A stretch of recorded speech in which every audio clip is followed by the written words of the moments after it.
Welcome, Pooja and Kanak. This topic is very important for a lot of parents because we struggle with nutrition and what to feed our children. Uh, to begin the conversation, I just wanted to ponder upon like how Mukta asked earlier, what do you get as an image when we talk about happy childhood days? To me, it was always about muddy shoes, endless questions, boundless energy, running up, children screaming, running. That is happy childhood. That's what I thought happy childhood was. And I asked myself this question: do we ever ask, what is happy childhood? Does it mean how many carbohydrates, good fats, gut health, or good sleep? We don't ask those questions. But the spark that you see in your children is quietly coming from how well their bodies are nourished and how well the bodies are rested. Do you agree? We see many children who are given too much sugar, they are really hyper and then they suddenly drop and they become moody. So, if you really want to enjoy happy childhood moments with your children, nutrition plays a very important role. Very, very important role. And this time of their development is so rapid, and nutrition becomes one of the key ingredients. And we want to really look at growth chart not as a height chart, but not just measuring your child's height every year, but think if he or she has good immunity, if they're sleeping well, if they're emotionally balanced, if the gut health is good. So these are the signs we have to watch out for, and for that nutrition plays a huge huge role. And having said that, most of us are most of our mothers, and we as mothers are perpetually guilty. I call mothers perpetually guilty because no matter how much we do, we think we can do better, we can do more. But with this conversation today, I want you all to shift the narrative from how much are we doing to are we doing it right.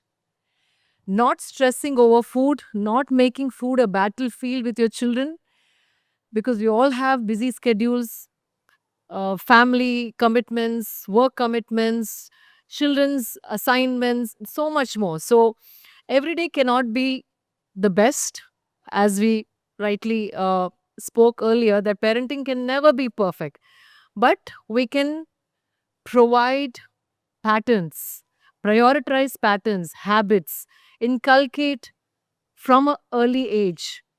So, what I've seen in my son, and this is also the fact that if we as parents also inculcate that within ourselves when it comes to moderation, habits, pattern, if we put that in our children early, what they are going to become is a complete reflection of what and how we have set patterns for them.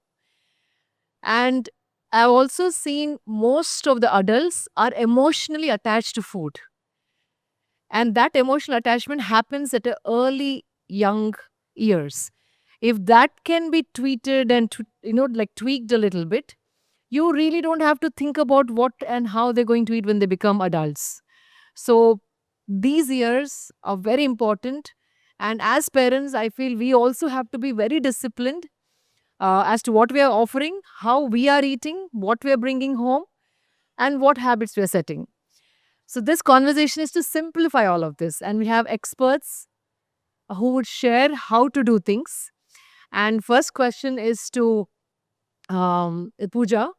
So, what does a child needs, like first, second, third year, or fourth year child truly needs when he wants to, he or she needs, meaning like the nourishment? Thank you, Shipa, for asking me this. See, we always talk about balance in life, right? So, balanced nutrition is something which plays a very important role. Um, our hand has five fingers, so we have carbohydrates, proteins, fats, vitamins, and minerals. Closing them up makes a fist, makes it balance.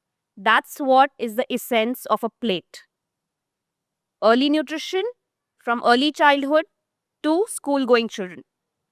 Along with that, good hydration, And most important, as she's mentioned, sleep. A routine setting in makes nourishment for the brain to be the best. So, as we are talking about the gut brain axis, what gets in goes to the brain.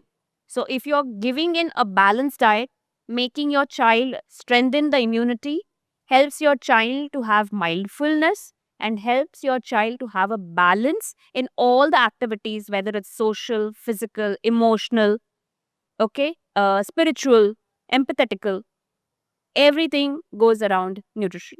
That's how I would like to put it. And what aspects should parents be focusing on the feeding habits? How do children eat? Is there a way to eat? So there are in modern parenting, there are two ways which I would like to stress. One is parent led eating, one is baby led eating. What we are talking about in early childhood days is baby led weaning is now coming to baby led eating. So let your child decide. As we rightly had in the conversation, give only two options, but yes. So it goes with a simple saying, you have a menu planned with every family's interests put in. A timetable. Everybody's talking about a routine, everybody's talking about a timetable. Let's have a food timetable. Sometimes it's your dad's favorite, sometimes it's your mom's favorite, sometimes it's the kid's favorite. Food is served at the table. If it's a dad's food, the dad will say, lovely, my favorite food is being prepped. So the child will understand. Or if the child's food is being kept on the table, the child will also express happiness. So you are inculcating good nutrition food, keeping everybody's choices in place. And that makes eating more powerful. That's how I would like to put it. And would you like to add anything as to how should be the feeding pattern at home? Like when I say how should it be, I'm talking about the atmosphere. What atmosphere do you create for a good feeding uh, table for a child? I think both the things are equally important, how we eat and what we eat. So, the environment at the table actually has a quite impact on how the food is going to be processed in a child's body. I agree. So, I think we should avoid having screen times, because when a child is watching a screen, they actually just swallow the food and don't eat it properly. Second thing, they don't taste it, they don't feel the textures, and also, most important thing, they don't realize when to stop, and this starts overeating habit. So I feel there should be no screen times. And the most important thing is, if we want to feed our child fruits, vegetables, and whatever we want to feed them, we should sit and eat with them. At least we can try having one meal a day together as a family, so that they learn that, okay, if I want to feed my daughter broccoli or carrot, maybe if I am also eating the same thing, they will see and they will learn, because ultimately kids are like mirrors, okay? So they will learn from us. This one thing I have to disagree. No matter how much I tried, my son would not eat vegetables up till 12 years. So there are some unique cases. That's what I'm saying. Parenting doesn't have to be perfect. We are trying to just see what we are talking here and how to, like uh, put that in your schedule. See, even my daughter is a fussy eater, and as you said, once she turned 8-year-old, she actually started eating everything, okay? But before that, if I want to feed her vegetables, I would, instead of making a simple roti or paratha, I will just grate some carrots into it, or maybe a lauki. So that's how. Asking. Yeah. I do the Hiding same the thing. vegetables Yeah. inside. So densifying nutrition is something I did. I cheated so much with my son. I lied so much. And in everything, I would blend a little bit of vegetables, badam powder, pistachio powder. So mask it in the pasta sauce. So he's thinking he's eating pasta, but he's eating dense nutrition in the form of other vegetables and Yes. nut powders and all of that. There's so much noise today about superfoods, supplementation, then trends. Like there are trends and there are also foods that are evidence based nutrition. What is your standpoint when it comes to all these trends and how to keep it practical and real? See, these days markets are all about, expensive superfoods. But what I feel, I would actually choose and it is scientifically correct. Like, I would actually choose what my grandmother used to cook and eat. So you don't have to follow all the trends going on, right? Because our Indian food, Indian recipes are already very healthy. We can alter it, as per our tastes and preferences, and also the nutritional need of our lifestyle, which we are following right now. So I think one thing is eating local and seasonal food.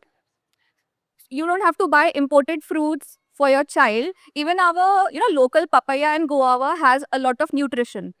So instead of following what others are doing, we should actually think about buying what is fresh in the market, which is growing right now. If it is mango season, give mango in all possible forms to your kids.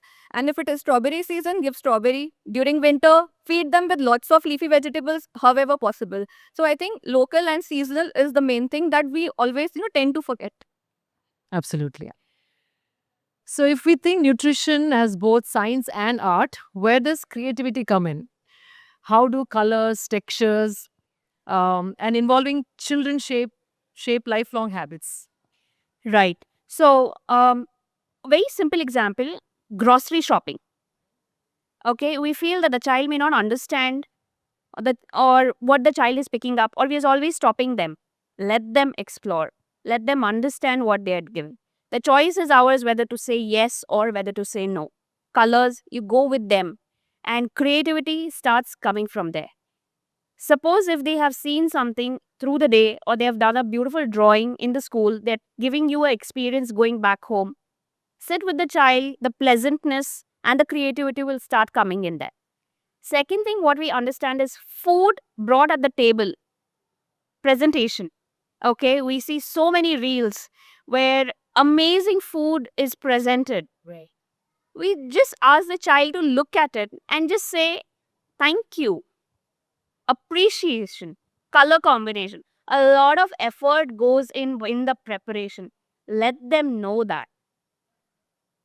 Discuss the ingredients. It's okay. They wouldn't understand that. But we know how to read labels, what's behind this. Let's discuss this at the dining table. Slowly, somehow, they will say, Mom, this is good in proteins or this is healthy. Just unhealthy and healthy concept, if we start bringing in right in the early ages, our choice is clear. So, that should be a discussion in the family with the children, no matter how old they are. Yes. And it starts like a simple thing, a 15-month-old or an 18-month-old accompanying you to the grocery store. They go and pick up chocolates. And the first thing we do is we touch their hand and we pull them back. Correct? It's okay. If they take it, fine. It's going to go in the basket. But it's not going to get billed. That's how our play should be. Kanak, for you, if we connect nutrition to happiness, not just health, how does holistic eating support emotional well being? Okay. So, food eating is a lot of it mood swings. I'm happy. I want something sweet. I am feeling low. I've not eaten since a long time. I'm hypoglycemic, means my sugars have gone already down. I'm craving for some food. Okay. I'm angry on somebody. It could be me also. And I just yelled at my kid for some reason. What I do, I might just go into the kitchen and grab something. So your mood swings are where you're emotionally connected. So if you subtly practice at the dining place, if you are sitting with your child, calmly, quietly, you're focusing on each bite. It says like every bite should be chewed 32 times, but it's not practical. But just sit calmly, focus on what you're eating. Tell your child, let's eat a little piece, no gadgets, small conversations. This is how you start mindful eating, and then your mood becomes better. So, emotionally, also, you're investing in food, you're understanding the nutrition, and over the years, you're building habits. See, nutrition has a lifelong role right since the day the child is born till the time you die. Adults struggle so much with nutrition and temptation. Yes, but if we start this early, we will be, by the age of 6, we are free. Absolutely. I Very agree. free. Absolutely. One last question to Kanak. sugars and sugars and sugars. Wherever you see, there's so much hidden sugars in the food that we buy off the shelves. And you see them at school events, you see them at play dates, birthday parties. And as parents, we are worried, yes. But how realistic can we be with how much to control, and how do we say no, and how to set that priority in your child?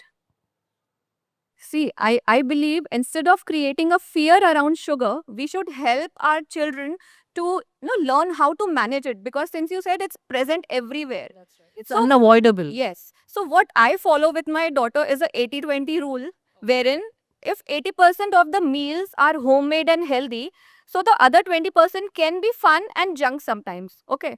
So it can be a piece of cake at a birthday party, or maybe some popcorn at the movies, or whatever it is. We also eat out once a week. Okay. If we are too strict with the child, you know what they will do? They will start hiding food, and they will eat more sugars when you are not around. So there has to be a balance. We just can't protect our children from, they can't lead a sugar-free life in today's world. Correct. So it's important to have a balance.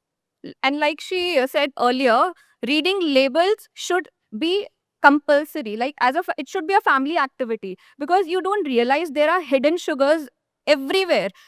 Recently, I came to know about parents' favorite brand, Slurp Farm. There was a case for that thing. I mean, they have written on the package, no refined sugar. But someone questioned it because in the ingredient list, it was mentioned raw sugar. So it is same. Okay. Another way of Yes. calling sugar. And also, we should also check the expiry dates. If we are giving something to a child and the expiry date is more than 1 year, just understand how many chemicals and preservatives are present in that particular food. Our child doesn't need that. So we should choose products which has minimum ingredients, and the shelf life should be just 2 months, 3 months. This is a very Shorter the Yes, shelf yes. life. And More even the nourishment. ingredient list should be less. So there is a high chance there are less preservatives in it. Okay, noted. Yeah. So for both of you, a quick rapid fire round. Only 3 questions. One simple addition to a child's plate. I would say fruits and vegetables. And you, Kanak? Can I add some more points? Of course. See, if you're starting this journey today, don't panic, because making healthy food for your child should be a feeling of joy and not something to be stressed about. So if you're starting today, first of all, you should actually make a food menu, which I have done with my daughter. She's like 10 and 11. So she sits with me and we both make a school tiffin timetable, wherein she knows what she's going to get. I have to give her 3 tiffin boxes in the morning, so she knows her breakfast, lunch, and snack. So what happens? Grocery shopping also becomes easier, and you can include a lot of different variety of fruits and vegetables if things are planned, because everyone is busy and we can't start everything from scratch morning 6 o'clock while making no difference. So grocery shopping also becomes easy. So first thing you have to do is make a meal plan. Okay. And it doesn't have to be complicated. Don't start everything on day one, because it's not sustainable. Whatever you are making, make just one simple addition with which she asks. We can include vegetables and fruits. How we can do that? For example, you are making poha. So, okay, you can add some grated carrots or some boiled mutter, fresh peas we are getting in this season. You can add little bit of mutter and carrots in the poha next time. So this way you will add more veggies in their diet. Okay. And one more thing you can do while making any paratha, just grate half cup of any seasonal vegetable. Just grate and add it to the paratha dough. They will not even come to know. One habit to reduce and rethink.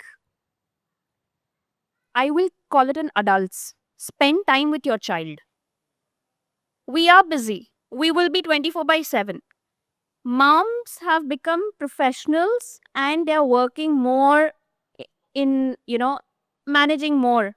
They're working ladies, they're homemakers, they're planning everything. So the mother requires me time. I would say bring it onto the table. Just have a simple conversation with your child, not related to food. Let the calories be on hold. but a simple say of how your day was or how your mood is. So this is a rethink. You rethink this one aspect. Rethink one aspect, Okay. and that sets the table mood right. Kanak, one small shift that makes meal times calmer. I think having one meal a day together as a family makes a lot of difference. As soon as and without screens. So as soon as you no turn off the screens, you will be surprised to see how a child is actually. He or she will start talking, expressing their feelings, what happened in the school, why they are happy today, what made them sad, and so on. And then you will realize, okay, I mean, it's a nice family time. And once your child is started expressing their feelings, this is going to help them, developing a good relationship with food and happy childhood. I would like to add. Okay. I am a parent of two teenagers, and I'm building up habits in my boys. So one is setting the table, one is getting the ingredients, and I am at the table. Chores. Daily chores. Daily chores. So it allows us to have the work differentiated and making them understand who is doing what. So it's a routine that the triage is going different, and then that balances out nutrition perfectly. That's exactly myself and my sister had. I have to fill the water bottles. My sister has to lay down the plates. And then I have to make the dough. And then my sister had to do rotis.